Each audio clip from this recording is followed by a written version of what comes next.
45세의 이수연은 거실 창가에 앉아 가을 햇살을 느끼고 있었습니다. 세상은 고요했습니다. 10년 전 빗길 교통사고로 그녀는 청력을 완전히 잃었습니다. 그날 이후 그녀의 세상은 소리 없이 흘러갔습니다. 하지만 그녀는 불행하지 않았습니다. 곁에는 세상 누구보다 자상한 남편 박준호가 있었기 때문입니다. 남편은 그녀를 위해 수화를 배웠고 언제나 그녀의 눈을 보며 다정하게 이야기해 주었습니다.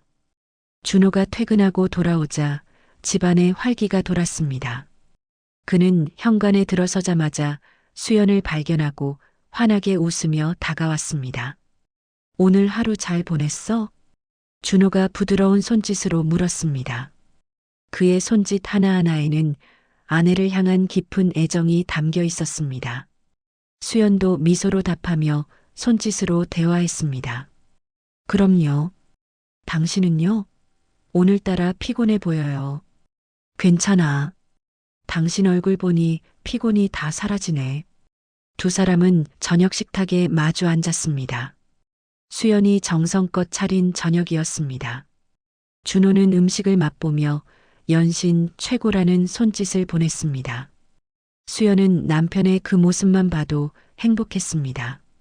비록 소리는 들을 수 없었지만 남편의 눈빛과 표정, 따뜻한 손길이 그녀의 세상을 가득 채워주고 있었습니다. 식사가 끝나고 준호는 수연의 어깨를 감싸 안으며 TV를 켰습니다. 화면에는 화려한 영상이 흘러나왔지만 수연에게는 그저 무의미한 그림일 뿐이었습니다. 그녀는 문득 남편의 목소리가 듣고 싶어졌습니다. 그의 웃음소리, 나지막이 자신을 부르는 그 목소리가 얼마나 따뜻했을까.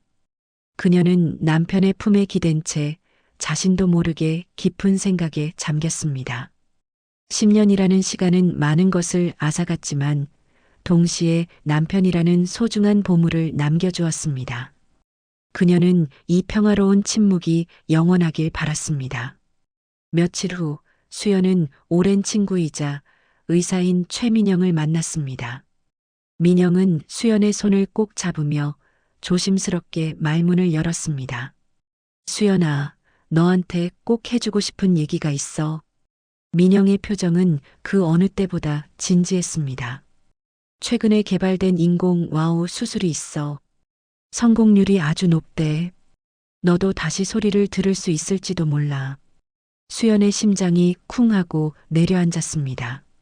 다시 소리를 들을 수 있다는 희망은 오래전에 포기했던 꿈이었습니다.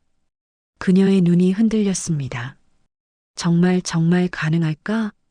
수연이 떨리는 손짓으로 물었습니다. 물론 위험 부담도 있어. 아직 임상 단계라 부작용이 있을 수도 있고, 하지만 성공한다면 넌 다시 세상을 들을 수 있게 되는 거야. 그날 밤 수연은 잠을 이룰 수 없었습니다. 남편의 목소리를 다시 들을 수 있다는 생각에 가슴이 벅차올랐습니다. 그녀는 잠든 남편의 얼굴을 보며 결심을 굳혔습니다. 다음 날 그녀는 준호에게 수술에 대해 이야기했습니다. 하지만 준호의 반응은 예상과 달랐습니다. 수술이라니? 너무 위험해. 부작용이라도 생기면 어떡해? 준호는 걱정스러운 얼굴로 그녀를 만류했습니다. 그의 손짓은 다급했습니다. 나는 지금도 충분히 행복해. 당신이 소리를 못 들어도 우린 아무 문제 없어.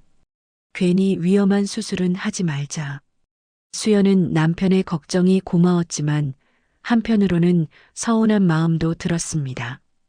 그녀는 남편의 목소리를 듣고 싶었습니다. 그의 세상에 온전히 들어가고 싶었습니다.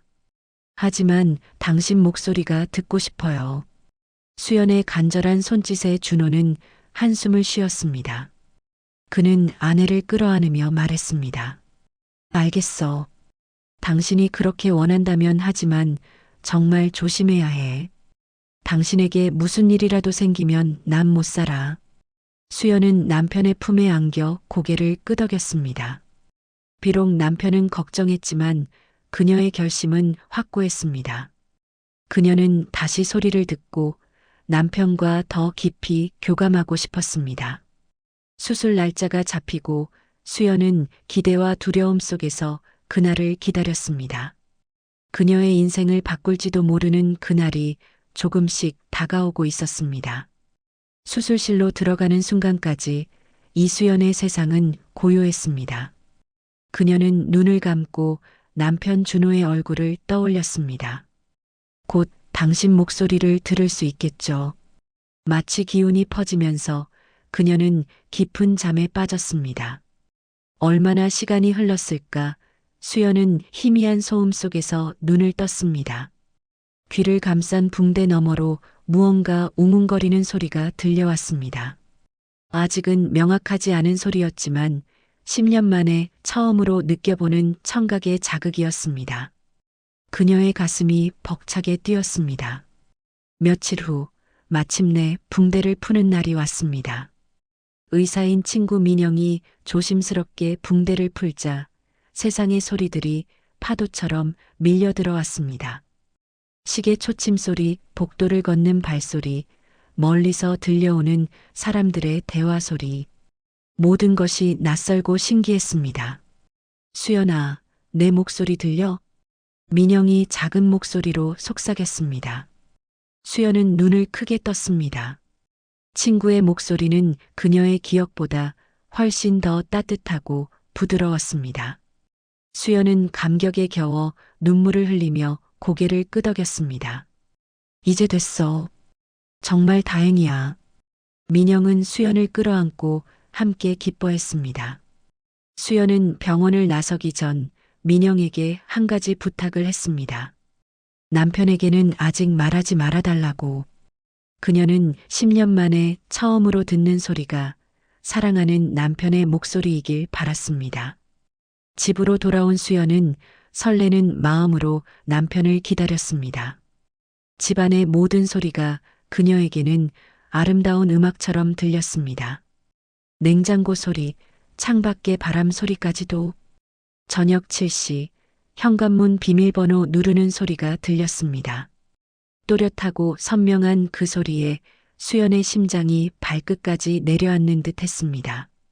그녀는 급히 부엌 구석으로 몸을 숨겼습니다. 남편을 깜짝 놀라게 해주고 싶었습니다. 준호는 거실로 들어서며 넥타이를 풀었습니다. 그는 아내가 아직 병원에 있는 줄 아는지 주변을 둘러보지 않았습니다. 대신 그는 소파에 앉아 휴대폰을 꺼내 들었습니다. 수연은 숨을 죽이고 남편의 입이 열리기를 기다렸습니다. 그녀의 인생에서 가장 기대되는 순간이었습니다. 마침내 준호가 입을 열었습니다. 그의 목소리는 수연의 기억보다 조금 더 낮고 굵었습니다. 나야. 그 목소리가 그녀의 귓가에 울려 퍼지는 순간 수연의 온몸에 전율이 흘렀습니다. 그런데 이어지는 남편의 말은 그녀의 모든 기대를 산산조각 냈습니다. 수술 성공했다고? 젠장. 이제 일 처리하기 훨씬 더 힘들어지겠네. 수연은 자신의 귀를 의심했습니다. 남편의 목소리에는 걱정이 아닌 짜증과 분노가 서려 있었습니다. 걱정 마. 그 돈에 대해서는 절대 모를 거야. 우리 관계도 마찬가지고. 그동안 귀머거리로 살아줘서 얼마나 편했는데. 수연의 세상이 무너져 내렸습니다. 10년간 그녀를 지탱해 주었던 사랑, 남편의 헌신, 그 모든 것이 거짓이었습니다. 그녀가 10년 만에 처음으로 들은 남편의 목소리는 그녀의 심장을 꿰뚫는 가장 날카로운 비수였습니다. 수연은 부엌 바닥에 주저앉아 입을 막고 소리 없는 비명을 질렀습니다. 밖에서 들려오는 남편의 다정한 목소리는 이제 그녀에게 소름 끼치는 악마의 속삭임으로 들릴 뿐이었습니다. 박준호가 통화를 마치고 거실로 들어서는 소리가 들렸습니다. 이수연은 재빨리 눈물을 닦고 바닥에서 일어났습니다. 심장은 깨진 유리 조각처럼 아팠지만 그녀는 아무렇지 않은 척해야 했습니다. 여기서 무너지면 모든 것을 잃을 것이라는 본능적인 직감이 들었습니다. 수연아. 준호는 부엌에 서 있는 수연을 보고 깜짝 놀란 표정을 지었습니다. 그는 급히 다가와 걱정스러운 얼굴로 수화를 시작했습니다. 언제 왔어? 말도 없이 몸은 괜찮아? 수연은 남편의 위선적인 얼굴을 마주했습니다. 그의 다정한 손짓, 걱정스러운 눈빛, 그 모든 것이 이제는 역겹게 느껴졌습니다. 하지만 그녀는 애써 미소를 지으며 손짓으로 대답했습니다. 당신을 놀라게 해주고 싶었어요. 수술 아주 잘 됐어요. 그녀는 소리가 들린다는 가장 중요한 사실은 숨겼습니다. 준호는 안도의 한숨을 내쉬는 척하며 그녀를 끌어안았습니다. 정말 다행이다. 얼마나 걱정했는지 몰라. 남편의 품에 안긴 수연은 온몸이 얼어붙는 것 같았습니다. 그의 심장 소리가, 숨소리가 너무나 선명하게 들려왔습니다. 그 모든 소리가 거짓으로 가득 차 있었습니다. 그녀는 결심했습니다. 이 지옥 같은 현실의 끝을 보기 전까지 세상의 모든 소리를 다시 잃어버린 척하기로. 그녀는 남편의 등 뒤에서 소리 없이 눈물을 흘리며 복수를 다짐했습니다. 그날 이후 수연의 이중 생활이 시작되었습니다. 낮에는 여전히 소리를 듣지 못하는 현모양처로, 밤에는 남편의 비밀을 파헤치는 탐정으로 변했습니다. 준호는 아내가 여전히 듣지 못한다고 확신했기에 조금의 경계심도 없이 행동했습니다. 수연은 이제 그의 모든 통화를 엿들을 수 있었습니다. 그는 서재에서 문을 닫지도 않은 채 다른 여자와 애정 어린 대화를 나누곤 했습니다. 응, 자기야. 조금만 기다려. 이 답답한 여자만 처리하면 우리 함께 할 수 있어. 아버님 회사 돈은 거의 다 빼돌렸어. 이제 마무리만 하면 돼. 수연은 문 밖에서 그 모든 소리를 들으며 입술을 깨물었습니다. 남편이 말하는 아버님 회사는 돌아가신 아버지가 그녀에게 물려준 소중한 유산이었습니다.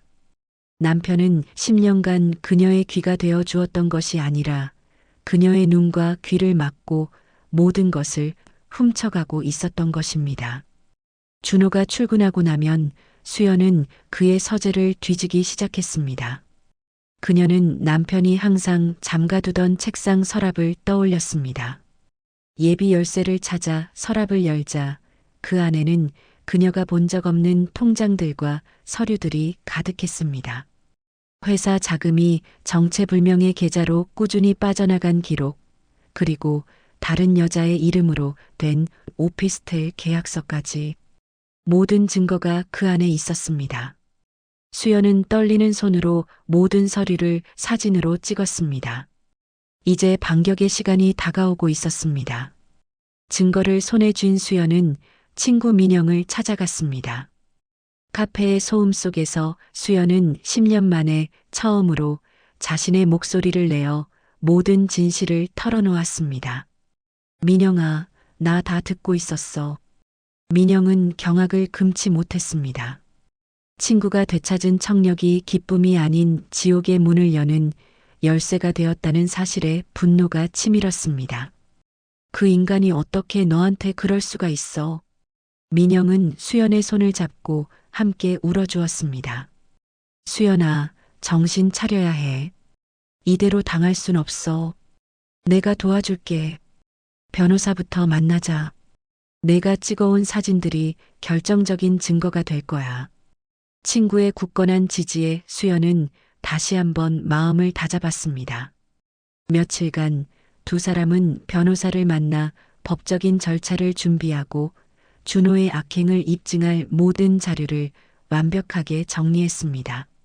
수연의 마음속에서 남편에 대한 마지막 미련이 사라지고 차가운 결의만이 남았습니다. 그녀는 더 이상 슬픔에 잠긴 피해자가 아니었습니다. 자신의 인생과 아버지가 남긴 모든 것을 되찾기 위해 싸우는 전사가 되어가고 있었습니다. 일주일 후 수연은 집에서 가족 만찬을 준비했습니다. 시부모님과 회사 지분을 가진 시숙부를 초대한 자리였습니다. 그녀는 세상에서 가장 아름다운 아내처럼 우아한 원피스를 입고 미소를 지었습니다. 하지만 그 미소 뒤에는 날카로운 칼날이 숨겨져 있었습니다. 저녁 식사가 시작되고 준호는 평소처럼 자상한 남편 연기를 펼쳤습니다. 그는 시부모님 앞에서 수연에게 음식을 챙겨주며 다정한 손짓으로 대화를 이끌었습니다. 수연이가 듣지 못해서 안타깝지만 제가 평생 이 사람의 귀가 되어줄 겁니다. 시부모님은 그런 아들을 대견하게 바라보았습니다. 수연은 속으로 치밀어 오르는 분노를 억누르며 조용히 식사를 이어갔습니다. 잠시 후 준호가 무거운 표정으로 입을 열었습니다. 사실 요즘 회사가 많이 어렵습니다. 제가 밤낮으로 노력하고 있지만 역부족인 것 같습니다. 아버님이 물려주신 회사를 지키지 못할까봐 수연이에게 면목이 없습니다. 그 위선적인 연기를 보는 순간 수연은 더 이상 참을 수 없었습니다. 그녀는 들고 있던 수저를 쨍하는 소리와 함께 식탁에 내려놓았습니다. 모두의 시선이 그녀에게 쏠렸습니다. 준호는 무슨 일이냐는 듯 걱정스러운 표정으로 수화를 하려 했습니다. 바로 그때 수연이 입을 열었습니다. 10년간 침묵했던 그녀의 목소리가 얼음처럼 차갑고 명료하게 거실 전체에 울려 퍼졌습니다. 걱정하지 마세요. 당신이 밤낮으로 빼돌린 회사 자금, 내가 다 듣고 있었으니까. 순간 식탁에는 완전한 정적이 흘렀습니다. 준호의 얼굴은 새하얗게 질렸고 시부모님과 시숙부는 무슨 상황인지 이해하지 못한 채 멍하니 수연을 바라볼 뿐이었습니다. 수연은 자리에서 일어나 남편을 똑바로 응시했습니다. 그녀의 눈빛은 더 이상 슬픔이 아닌 차가운 분노로 불타고 있었습니다. 이수연의 목소리에 박준호는 그대로 얼어붙었습니다. 그는 믿을 수 없다는 듯 아내를 바라보며 필사적으로 변명하기 시작했습니다. 여보, 무슨 소리야? 수술 후유증이라도 생긴 거야? 헛것이라도 들리는. 하지만 수연은 그의 말을 차갑게 끊었습니다. 그녀는 옆에 놓아두었던 서류 가방에서 준비해 온 증거들을 하나씩 식탁 위에 올려놓았습니다. 남편의 비밀 통장 사본, 내연녀와의 오피스텔 계약서, 그리고 회사 자금이 흘러 들어간 유령 회사의 기록까지.